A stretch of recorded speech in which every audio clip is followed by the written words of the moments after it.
جی ناصر جمیل صاحب، آپ ایکٹیوسٹ بھی ہیں، صحافی بھی ہیں، اور ابھی آپ تشریف لا رہے ہیں جڑا والا سے، اور سب دیکھ کر کہ یہ جو ایک اندوہناک واقعہ ہوا، تو اس وقت ہمیں بتائیں گے کہ آپ کل بھی وہیں پہ تھے، کیا لوگ محسوس کر رہے ہیں، کتنا ڈرے ہوئے ہیں، کتنا سہمے ہوئے ہیں؟ اس وقت جو خوف کا یہ عالم ہے سر کہ لوگ جو ہے وہ رات کو وہاں گلی میں اپنے گھر میں سو نہیں پاتے، اور وہ اس وقت بھی شام جب تک لائٹ رہتی ہے وہ وہاں رہتے ہیں، اس کے بعد وہ چلے جاتے ہیں۔ چیف منسٹر نے جس دن پہلے دن وزٹ کیا ہے، میں وہاں تھا اور میں وہاں انتظار کرتا رہا، باقی میڈیا بھی انتظار کرتا رہا۔ جو سب سے بڑا جو چرچ وہاں جلا ہے کرسچن ٹاؤن میں، وہ کیتھولک چرچ ہے، اور وہاں بشپ اندریاس جو فیصل آباد کے بشپ ہیں، کیتھولک بشپ، فادر مختار عالم جو وہاں کے پیرش پریسٹ ہیں، اور فادر خالد رشید آسی جو کہ فیصل آباد سے اسپیشل تشریف لائے تھے، اور بھی فادر صاحبان اور مناد صاحبان، وہ اور لوگ وہاں ان کا انتظار کرتے رہے ہیں کیونکہ انہوں نے اپوائنٹمنٹ دی تھی کہ ہم آ رہے ہیں۔ سلویشن آرمی کے لوگ اپنے جو اتوار والے دن جڑا والا میں وہ ان کا انتظار کرتے رہے ہیں کہ جی ہمارے پاس انہوں نے آنا، کیونکہ انہوں نے ٹائم دیا ہوا تھا۔ ٹائم نہ دیا ہوتا تو یہ الگ بات تھی، تو یہ ٹائم دے کے وہاں نہیں آئے۔ یہ چیف منسٹر کی میں بات بتا رہا ہوں، باقی آگے کیا کریں گے اس کا آپ اندازہ اگلے بات سے لگائیں۔ کل جب وزیر اعظم صاحب وہاں تشریف لے گئے ہیں تو کوئی بھی جو کرسچن جو میڈیا کے حوالے سے جو لوگ کام کر رہے ہیں یا پہلے دن سے جو لوگ کام کر رہے ہیں ان کو اندر داخلے کی اجازت ہی نہیں ملی، ان میں سے میں بھی ایک تھا۔ میں بھی کل اسپیشل یہی کور کرنے کے لیے گیا تھا۔ اور خوف کا یہ عالم ہے کہ کل جو ہے بشپ رحمت اندریاس رحمت نے وہاں بیٹھ کے تو وزیر اعظم کو چلتی تقریر میں روک کر کہا ہے کہ باقی باتیں آپ چھوڑ دیں کہ کتنا نقصان ہوا ہے، کیسے نقصان ہوا ہے۔ آپ اندازہ کریں کہ ہم جو نمائندے ہیں پہلے دن سے گراؤنڈ پہ ہیں، ہم میں سے کسی بھی ایک میڈیا کے نمائندہ کو، چاہے ہم سوشل میڈیا سے کسی بھی، ہم آواز تو ہے نا، ہماری وجہ سے بات اوپر تک پہنچی ہے، تو کسی ایک کو بھی اندر داخلے کی اجازت نہیں ملی۔ اور پہلے دن جس دن چیف منسٹر گیا اس دن صرف 20 لوگوں کو اجازت تھی، ان میں سے 8 اس کے اپنے لوگ تھے پروٹوکول کے۔ بات یہ ہے کہ میڈیا کا ایک طریقہ ہے، جو مائنورٹیز کے لوگ ہیں، ضروری نہیں کہ وہ ریلیجس مائنورٹیز کے لوگ ہوں، پاکستان میں جتنی بھی مائنورٹیز کے لوگ ہیں ان کی نمائندگی کرنے کا ٹھیکہ میڈیا نے اٹھایا ہوا ہے، اور وہ یہ بتائیں گے، جھوٹ بولیں گے میڈیا میں آ کے کہ یہ تو ایک آئسولیٹڈ واقعہ تھا، یہ پتہ نہیں کون لوگ کہاں سے آ گئے تھے، اور جو وکٹم ہے اس کو بولنے کی اجازت نہیں ہے۔ وکٹم کے جو لوگ ہیں وہ ہیرو نہیں بن سکتے، وہ ان کی آواز بلند نہیں ہو سکتی، ان کے لیے جو لوگ آئیں گے ان کو بھی میڈیا ہی پاس کرے گا کہ یہ لوگ وکٹمز کے لیے بولیں گے۔ تو میں یہ سمجھتا ہوں کہ میڈیا پر کرسچن کمیونٹی یا مائنورٹیز اگر آئیں گے تو یا اس صورت میں کہ وہ ان کے ساتھ بہت ظلم ہو گیا، وہ بہت جیسے کہ ابھی ہوا، یا وہ اپنا کوئی مذہبی تہوار بنا رہے ہیں، ان کو اپنی بات کرنے کی اجازت نہیں ہے۔ ہمیں یہ ایک مطلب وہ مداری کا جو بچہ جمہورہ ہوتا ہے نا، مائنورٹی کو اس طرح استعمال کیا جا رہا ہے۔ جب ان کے پاس تماشا دکھانے کے لیے کوئی نہیں بچتا تو مائنورٹی کا بچہ جمہورہ جو ہے یا تو اس کو چٹکی کاٹی جاتی ہے یا اس کو وہ پنجابی چ کہتے ہیں تتے توے دے اتتے رکھا جاتا ہے، جس طرح رچھ نو تتے توے تے جدو بٹھاندے نے یا کھلارتے ہیں نا تو وہ انج ہاتھ پیر ماردا ہے، تو سمجھتے نے وہ ڈانس کر رہا ہوندا، وہ دماغ 'چ وڑ جاتا چھوٹے بچے رچ دے کہ جی جدو توا آنا تو میں اس طرح کرنا ہے۔ سو جب بھی وہ آواز ہمارے کانوں میں آتی ہے تو سب سے پہلے یہ ہم مائنورٹی کے ہم ضمانت دیتے ہیں فلانا، کس نے مانگی ہے ضمانت؟ یار اسی تو ضمانت مانگی نہیں رہے نا، سن تو تحفظ دیو جڑی کہ آئین دے وچ ساڈے لکھیا ہے۔ اور اسی دیکھو پہلی گل تے ہے کہ اسی نہ ضمی ہاں، اسی نہ کسی نے معاہدہ کر کے آئے ہیں، اسی اتھوں دے وسنیک ہاں۔ اج بھی اتنے بیبیاں دے کول پوچھو، کل شامی بیبیاں نے اتنے رو رو کے گلے انہوں نے سکول چ واڑ کے بند کر دیتا، انہوں نے لنگر پانی پوچھتے رہے ہیں تو چیک کسی نے نہیں دیتا۔ چیک ٹوٹل 7-8 دیتے ہیں وزیر اعظم نے، وزیر اعظم پھر امریکہ، اور وہ بعد ہون کی ہے اتوں کی تحصیل والے ویکھنے۔ اور کل میں اتنے سا، میرے کو ویڈیو میں تمہیں دے سکنا وا کہ کل اتنے جڑے انہوں نے اسیسمنٹ واسطے آئے سن، جو ڈیمیج اسیسمنٹ جڑے کرتے پے سن کہ تہاڈا کنا روڑیا کنا سڑیا، وہ ویکھਣ واسطے جڑے لوگ آئے نے، انہوں نے ساڈے کل لڑائی ہوئی ہے کس طرح کہ لوگوں کے پورے پورے گھر سڑ گئے ہیں، تو کسی کا 3 لاکھ کا چیک بنتا پیا اسیسمنٹ کے تحت، کسی کا 7 لاکھ کا بنتا پیا، کسی کا 5 لاکھ کا، جد کہ میڈیا تے سیدھا سیدھا کیا گیا سی کہ 20 لاکھ دیں گے، تو وہ کتنے کی گل۔ وہاں تقریباً 6 بچیاں ہیں ایسی، 4 کرسچن ٹاؤن میں، 2 عیسیٰ نگری میں، جن سے میں خود ملا ہوں۔ ایک کی شادی جو تھی وہ 17 اگست کو تھی اور 16 اگست کو یہ ہوا، اور آپ اندازہ کریں کہ اس کے گھر میں جو پیسہ تھا، ظاہر ہے ایک دن پہلے کے لیے لوگوں نے ایڈوانس دینے کے لیے چیزوں کے لیے، पैसा वो पैसा भी उठा के लेके गए हैं, वो चीज़ें भी उठा के लेके गए हैं। उन्होंने ਜਿਹੜੀਆਂ ਉੱਥੇ ਵਰੀਆਂ ਸ਼ਰੀਆਂ ਦੇ ਛੋਟੇ ਕੋਈ ਬਾਕਸ ਬੁਕਸ ਬਣਾਏ ਸਨ ਕਿ ਬੱਚੀ ਦੇ ਨਾਲ ਜਾਣੀਆਂ ਨੇ। ਈਵਨ ਜਿਹੜੇ ਉਹਨਾਂ ਨੇ ਘਰ ਦੇ ਵਿੱਚ ਕੋਈ ਮਤਲਬ ਖਾਣ ਪੀਣ ਦੇ ਚਾਵਲ ਚੂਵਲ ਲਿਆਂਦੇ ਉਹਨੂੰ ਚੁੱਕ ਕੇ ਲੈ ਗਏ ਤੁਸੀਂ। ਔਰ ਬਾਕੀ ਬੱਚੀਆਂ ਦੇ ਹਾਲਾਤ ਨੇ ਕਿ ਉੱਥੇ 2 ਐਸੀਆਂ ਯਤੀਮ ਬੱਚੀਆਂ ਨੇ ਸਰ, ਜਿਨ੍ਹਾਂ ਦੀ ਮਾਂ ਨੇ ਮਿਹਨਤ ਕਰ ਕਰਕੇ ਬਣਾਇਆ ਸੀ ਜਹੇਜ਼ ਉਹਨਾਂ ਦਾ, ਔਰ ਉਹਨੂੰ ਚੁੱਕ ਕੇ ਲੈ ਗਏ ਨੇ ਉੱਥੇ। ਔਰ ਫਿਰ ਮਜ਼ੇ ਦੀ ਗੱਲ ਇਹ ਵੇ ਕਿ ਸਾਰਾ ਕੁਝ ਸਾੜਿਆ ਨਹੀਂ ਹੈ, ਜਿਹੜਾ ਕੁਝ ਫਰਨੀਚਰ ਚੁੱਕ ਨਹੀਂ ਸਕੇ ਉਹਨੂੰ ਤੋੜ ਕੇ ਗਏ ਨੇ। ਅੱਛਾ, ਤੇ ਕੀ ਫੀਲ ਆਉਂਦੀ ਹੈ ਉਦੋਂ ਦੇ ਲੋਕ ਕੀ ਫੀਲ ਕਰ ਰਹੇ ਨੇ, ਔਰ ਪੂਰੇ ਪਾਕਿਸਤਾਨ ਦੇ ਅੰਦਰ ਜਿਹੜੀ ਕ੍ਰਿਸਚੀਅਨ ਕਮਿਊਨਿਟੀ ਹੈ ਉਹ ਕੀ ਫੀਲ ਕਰ ਰਹੀ ਹੈ ਕਿ ਇੱਕ ਪਰਸਨਲ ਲੜਾਈ ਹੋਈ ਔਰ ਇੱਕ ਫੈਮਿਲੀ ਦੀ, ਔਰ ਉਹਨਾਂ ਨੇ ਜੋ ਤੁਸੀਂ ਤਫਸੀਲ ਮੀਡੀਆ ਤੇ ਵੀ ਆ ਰਹੀ ਹੈ ਸਭ ਦੱਸ ਰਹੇ ਨੇ ਕਿ ਕੋਈ ਮੇਰਾ ਖਿਆਲ ਹੈ ਬਾਹਰ ਜਾਣ ਦਾ ਮਸਲਾ ਸੀ, ਲੇਕਿਨ ਉਹਨ ਬੁਨਿਆਦ ਬਣਾ ਕੇ ਪੂਰੀ ਕਮਿਊਨਿਟੀ ਨੂੰ ਤਸ਼ੱਦਦ ਦਾ ਨਿਸ਼ਾਨਾ ਬਣਾਇਆ। ਤੇ ਹੁਣ ਕੀ ਜ਼ਿਹਨ ਜਾਂਦਾ ਕਿ ਯਾਰ ਲਾਹੌਰ 'ਚ ਜਾਂਦੇ ਹੋਏ ਅਗਰ ਕਿਸੇ ਨਾਲ ਕੋਈ ਤੂੰ ਮੈਂ ਹੋ ਗਈ ਹੈ ਔਰ ਤੁਸੀਂ ਰਾਈਟ ਤੇ ਵੀ ਹੋ, ਤੇ ਬੰਦਾ ਸੋਚਦਾ ਕਿ ਯਾਰ ਮੈਂ ਤਾਂ ਕੋਈ ਗੱਲ ਕਰ ਹੀ ਨਹੀਂ ਸਕਦਾ। ਕਾਸ਼ਿਫ ਭਾਈ ਮੈਨੂੰ ਦੂਜਿਆਂ ਦਾ ਨਹੀਂ ਪਤਾ, ਮੈਂ ਲੋਕਾਂ 'ਚ ਬਹਿਣ ਖਲੋਣ ਵਾਲਾ ਆਦਮੀ ਹਾਂ, ਲੋਕਾਂ ਦੀ ਆਵਾਜ਼ ਹਾਂ। ਮੇਰੀਆਂ 2 ਬੇਟੀਆਂ ਨੇ, ਮੈਂ ਉਹਨੂੰ ਦੋਵਾਂ ਨੂੰ ਕੱਲ੍ਹ ਬਿਠਾ ਕੇ ਸਮਝਾਇਆ ਕਿ ਪੁੱਤਰ ਸਕੂਲ 'ਚ, ਕਾਲਜ 'ਚ, ਸੜਕ ਤੇ ਕਿਸੇ ਵੀ ਮੁਸਲਮਾਨ ਕੁੜੀ ਨਾਲ ਜਾਂ ਮੁੰਡੇ ਨਾਲ ਜਾਂ ਬੰਦੇ ਨਾਲ ਪਹਿਲੀ ਗੱਲ ਤਾਂ ਜ਼ਰੂਰਤ ਤੋਂ ਜ਼ਿਆਦਾ ਜਿੰਨੀ ਲੋੜ ਹੈ ਬਸ ਉਨੀ ਸਲਾਮ ਦੁਆ ਰੱਖਣੀ ਹੈ,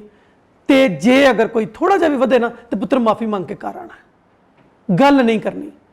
ਦੇਖੋ ਜਦੋਂ ਸਾਦਾ ਜਿਹੜੇ ਲੈਣ ਦੇਣ ਦੇ ਮਾਮਲਾਤ ਨੇ ਉਹ ਜਾਨ ਲੈਣ ਤੱਕ ਆ ਜਾਣ ਜਾਂ ਮਾਲ ਲੈਣ ਤੱਕ ਆ ਜਾਣ ਜਾਂ ਬਰਬਾਦੀ ਤੱਕ ਆ ਜਾਣ, ਇਹਦਾ ਮਤਲਬ ਪਤਾ ਕੀ ਹੈ ਕਿ ਜਿਹਨੂੰ ਤੁਸੀਂ ਰਿਆਸਤ ਨੂੰ ਮਾਂ ਕਹਿੰਦੇ ਹੋ ਨਾ ਉਹ ਤੁਹਾਡੀ ਮਾਸੀ ਵੀ ਨਹੀਂ ਹੈ, ਕਿਉਂਕਿ ਮਾਸੀਆਂ ਵੀ ਇੰਜ ਨਹੀਂ ਕਰਦੀਆਂ। ਜੋ ਘਰ ਚਲਾਏ ਗਏ ਨੇ, ਠੀਕ ਹੈ, ਉਹ ਬਹੁਤ ਹੀ ਗੁਰਬਤ ਔਰ ਬਹੁਤ ਹੀ ਮਤਲਬ ਲੋਅਰ ਕਾਸਟ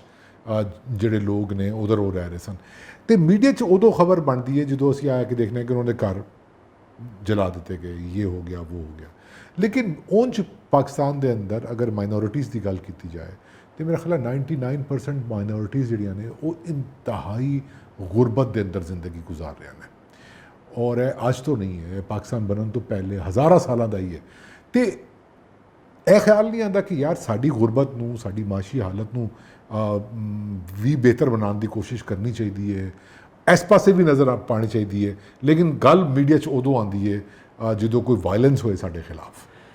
ਸਰ ਜੀ ਦੇਖੋ ਗੱਲ ਸੁਣੋ, ਪਹਿਲੀ ਗੱਲ ਤਾਂ ਇਹ ਵੇ ਕਿ ਸਾਡੇ ਦਰਮਿਆਨ ਜਿਹੜਾ ਕਾਸਟ ਸਿਸਟਮ ਸੀ ਨਾ, ਮਜ਼ਹਬ ਬਦਲਣ ਨਾਲ, ਨਾਮ ਬਦਲਣ ਨਾਲ ਹੈ, ਉਹ ਬਦਲਿਆ ਨਹੀਂ ਹੈ, ਦਿਮਾਗ ਉੱਥੇ ਦਾ ਉੱਥੇ ਹੀ ਹੈ। ਤੁਸੀਂ ਗੱਲ ਕਰ ਰਹੇ ਹੋ ਮਾਈਨੋਰਿਟੀਜ਼ ਦੀ, ਇਹਦਾ ਇੱਕ ਹੋਰ ਵੀ ਐਂਗਲ ਹੈਗਾ। ਉੱਥੇ ਸ਼ੌਕਤ ਮਸੀਹ ਸੀ ਜਿਹੜਾ ਅਸਿਸਟੈਂਟ ਕਮਿਸ਼ਨਰ ਸੀ, ਉਹਦੇ ਮੁਤਲਕ ਜਿਹੜਾ ਮੌਲਵੀ ਨੇ ਕੱਲ ਮੁਬਾਰਕਬਾਦ ਦਿੱਤੀ, ਵੀਡੀਓ ਮੌਜੂਦ ਹੈ ਮੀਡੀਆ ਦੇ ਉੱਤੇ, ਮੁਬਾਰਕਬਾਦ ਦਿੱਤੀ ਹੈ ਕਿ ਮੁਬਾਰਕ ਹੋਏ ਉਹ ਅਸਿਸਟੈਂਟ ਕਮਿਸ਼ਨਰ ਹਟਾ ਦਿੱਤਾ ਗਿਆ। ਇਹ ਕਦੋਂ? ਜਦੋਂ ਉਧਰ ਉਹ ਸਾੜ ਰਹੇ ਸਨ ਤੇ ਇੱਧਰ ਉਹ ਆਪਣੇ ਤਾਜਰ ਤਨਜ਼ੀਮਾਂ ਨੂੰ ਇਹ ਦੱਸ ਰਿਹਾ ਸੀ। ਦੂਜੇ ਪਾਸੇ ਤੁਸੀਂ ਕਹਿ ਰਹੇ ਹੋ ਕਿ ਇਕਤਸਾਦੀ ਹਾਲਤ ਇਹਨਾਂ ਦੀ ਕਿਸ ਤਰ੍ਹਾਂ ਬਿਹਤਰ ਕੀਤੀ ਜਾਂਦੀ, ਇਕਨੋਮਿਕਲੀ ਇਹਨਾਂ ਨੂੰ ਸਟਰੋਂਗ ਕੀਤਾ ਜਾਏ, ਕਿਉਂਕਿ ਮਾੜੇ ਲੋਕ ਨੇ ਵਿਚਾਰੇ। ਸਰ ਮਕੈਨੀਕਲੀ ਇਹਨੂੰ ਉੱਤੇ ਉਹ ਲਿਆਉਣਾ ਵੀ ਨਹੀਂ ਚਾਹੁੰਦੇ, ਕਿਉਂਕਿ ਇੱਕ ਤਬਕਾ ਉਹਨਾਂ ਨੂੰ ਹਮੇਸ਼ਾ ਚਾਹੀਦਾ ਜਿਹਦੀਆਂ ਚੀਕਾਂ ਜਿਹੜੀਆਂ ਨੇ ਉਹ ਨਿਕਲਦੀਆਂ ਰਹਿਣ ਤਾਂ ਜੋ ਪਤਾ ਲੱਗੇ ਕਿ ਜਨਾਬ ਅਸੀਂ ਕਿਹਨੂੰ ਸਾਂਭਣਾ ਕਿਹਨੂੰ ਹੈ। ਦੇਖੋ ਜਦੋਂ ਤੁਸੀਂ ਕਿਸੇ ਮਾੜੇ ਦੇ ਸਿਰ ਤੇ ਹੱਥ ਰੱਖਦੇ ਹੋ ਨਾ, ਕਿਸੇ ਦਾ ਗਲੇਡੂ ਪੂੰਝਦੇ ਹੋ, ਤੇ ਉਹ ਵਾਲੀ ਤਸਵੀਰ ਜ਼ਿਆਦਾ ਵਾਇਰਲ ਹੁੰਦੀ ਹੈ, ਠੀਕ ਹੈ ਨਾ। ਇਹਨਾਂ ਨੂੰ ਗਲੇਡੂ ਕਢਾਉਣ ਵਾਸਤੇ ਵੀ ਤਾਂ ਲੋਕ ਚਾਹੀਦੇ ਨੇ, ਔਰ ਉਹ ਮਾਈਨੋਰਿਟੀਜ਼ ਨੇ ਇੱਥੇ। ਇਹ ਜਿਹੜੀ ਤੁਸੀਂ ਗੱਲ ਕੀਤੀ ਨਾ ਕਾਸਟ ਸਿਸਟਮ ਵਾਲੀ, ਬਰਦਾਸ਼ਤ ਨਹੀਂ ਹੁੰਦਾ ਕਿ ਕੋਈ ਲੋਅਰ ਕਾਸਟ ਦਾ ਕ੍ਰਿਸਚਨ ਜਿਹੜਾ ਹੈ, ਦਲਿਤ ਹੈ, ਜਾਂ ਮੈਂ ਉਹ ਲਫ਼ਜ਼ ਵੀ ਇਸਤੇਮਾਲ ਨਹੀਂ ਕਰਨਾ ਚਾਹੁੰਦਾ ਜਿਹੜਾ ਡਿਸਕ੍ਰਿਮੀਨੇਸ਼ਨ ਵਾਸਤੇ ਯੂਜ਼ ਕਰਦੇ ਨੇ, ਹਾਂਜੀ, ਤੇ ਉਹ ਉਸ ਕਮਿਊਨਿਟੀ ਦਾ ਬੰਦਾ ਜਿਹੜਾ ਹੈ ਉਹ ਅਸਿਸਟੈਂਟ ਕਮਿਸ਼ਨਰ ਬਣ ਗਿਆ, ਤੇ ਇਹ ਵੀ ਤਕਲੀਫ ਸੀ ਕਿ ਇਹ ਨਹੀਂ ਹੋਣਾ ਚਾਹੀਦਾ। ਸਰ ਉਹਨਾਂ ਨੇ ਕਿਹਾ ਹੈ, ਉਹਨਾਂ ਨੇ ਉਹਨੂੰ ਪਹਿਲੇ ਧਮਕਾਇਆ ਹੈ, ਉਹਨਾਂ ਨੇ ਕਿਹਾ ਸੀ ਤੇਰਾ ਬੰਦੋਬਸਤ ਕਰਾਂਗੇ,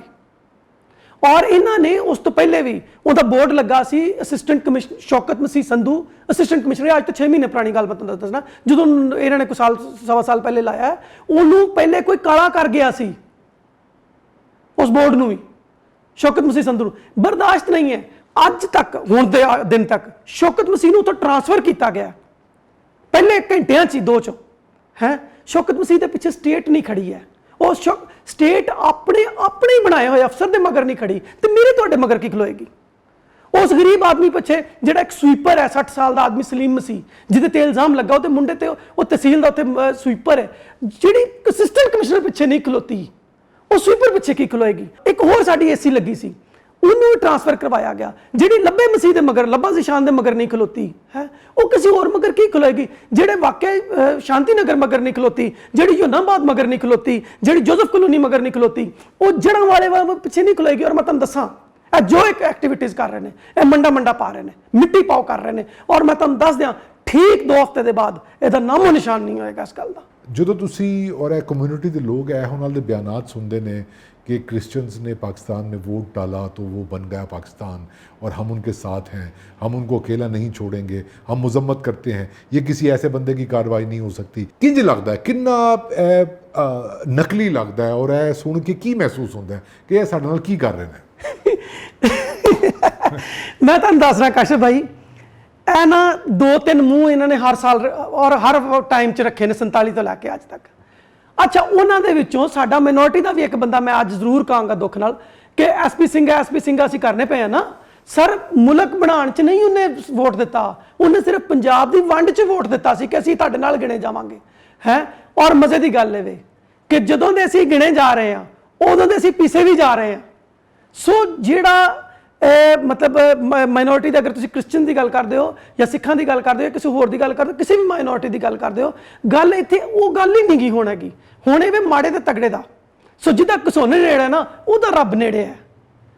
ਇਹ ਜਿਹੜੇ ਸੜੇ ਨੇ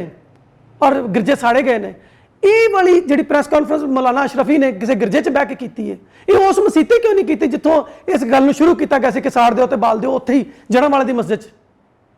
क्यों? क्योंकि तो कर नहीं सकता है। आखिरी गल, इस वक्त तुसी मेरा ख्याल 3-4 दिन गुजार के आ रहे हो पूरा, और हर किसी नाल तुहाडी मुलाकात भी हुई, लोगों के की जज्बात ने, उन्हों का रियासत तो एतबार, इस गल तो एतबार कि यार असी सानू कदी जिंदगी कोई बराबरी का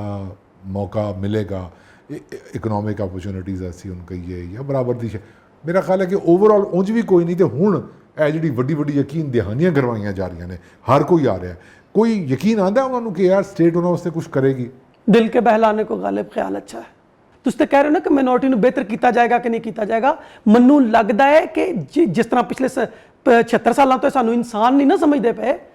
ये सानू इंसान आइंदा भी नहीं समझणगे, क्योंकि असीं बालना जिथे इन्हां दा सोना पिघलदा है ना, असीं उस पट्ठी दा बालना। सो बालन की कोई वैल्यू नहीं हुंदी, उदों ही लोड़ पैंदी है ਜਦੋਂ ਉਹਨੂੰ ਬਾਲਣਾ ਹੁੰਦਾ ਹੈ। मतलब ਅਸੀਂ ਤੇ ਉਂਝ ਵੀ ਕਹਿੰਦੇ ਨਾ ਕਿ ਜਸਟਿਸ ਚਲਾਨੀ ਦੀ ਜਿਹੜੀ ਇੱਕ